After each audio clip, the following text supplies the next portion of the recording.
The losers tonight are the millions of Americans who've been hurt under Obamacare, the millions of Americans who've lost their jobs, who've been forced into part-time work, forced to work 28, 29 hours a week, the millions of Americans who've had their health insurance canceled, who've lost their doctors, who've seen their premiums skyrocket.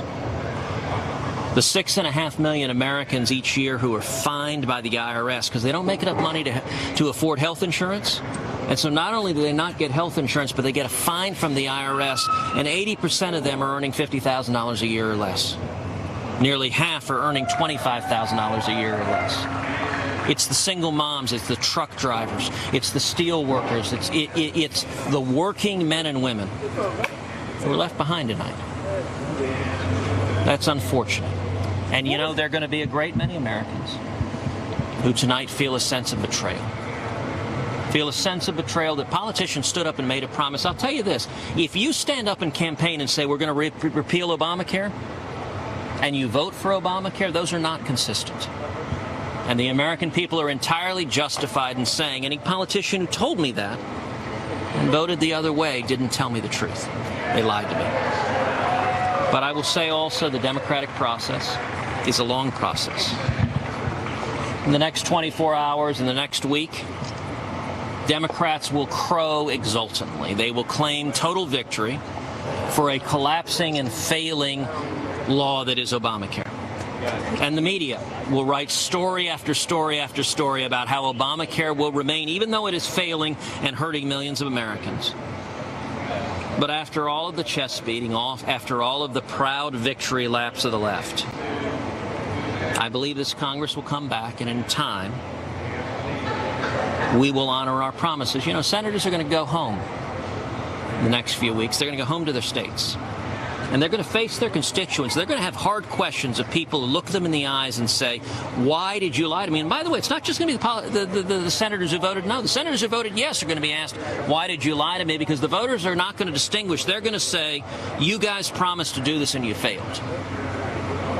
I understand the frustration and anger of the American people. And I think that frustration and anger is going to be heard by members of the Senate. I believe we'll come back after all the victory laps by the Democrats, after all the media exultations. I believe we'll come back and we will honor our promise. And here's how we'll do it.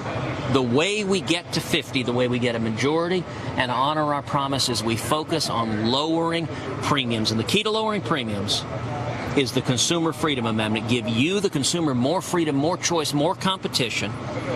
The Health and Human Services Agency projected that the Consumer Freedom Amendment that I introduced would reduce health insurance premiums by $7,000 each year on average. So I would ask people at home, would a $7,000 decrease in your health insurance premiums make a difference? All the Democrats who are really happy are saying, you know what, you don't need $7,000 a year. They're happy to overcharge you. And by the way, when your premiums go up next year, the Democrats are happy for you to pay more year after year after year when you're struggling to provide for your families. That's not right. In the 5 years I've served in the Senate, there's no issue I have fought harder on, devoted more time to, than stopping the disaster that is Obamacare. And mark my words, I am committed to this fight.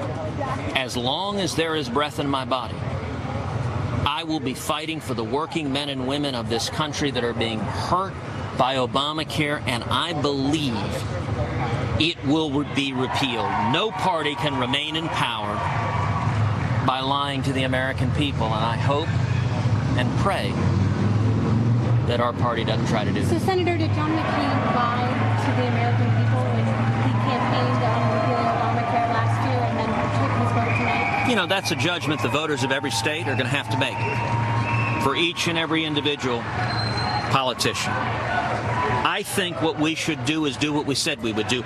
If you're a Democrat and you campaigned on keeping Obamacare, okay, fine. Then the voters can expect you to do that. But if you campaigned on repealing it, then the voters should expect that you'll keep your word. I think Republicans should keep our word, and I think we can. Despite an unfortunate night, I believe we can and will honor our promise to repeal Obamacare. And tonight, I'm filled with optimism Despite a setback, truth matters. The truth is Obamacare isn't working. It's hurting millions of Americans. And the people who are getting hurt by Obamacare, it's the biggest job killer in the country. It's hurting small businesses. It's hurting working men and women.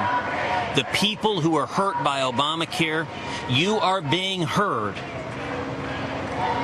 And I believe we will in time honor our promise. And I give my word, I will devote every waking moment I have to urging my colleagues, let's tell the truth and let's simply do what we did, lower premiums and make health insurance more affordable than everyone. Recognize that Obamacare is a dismal failure that's hurting millions of Americans.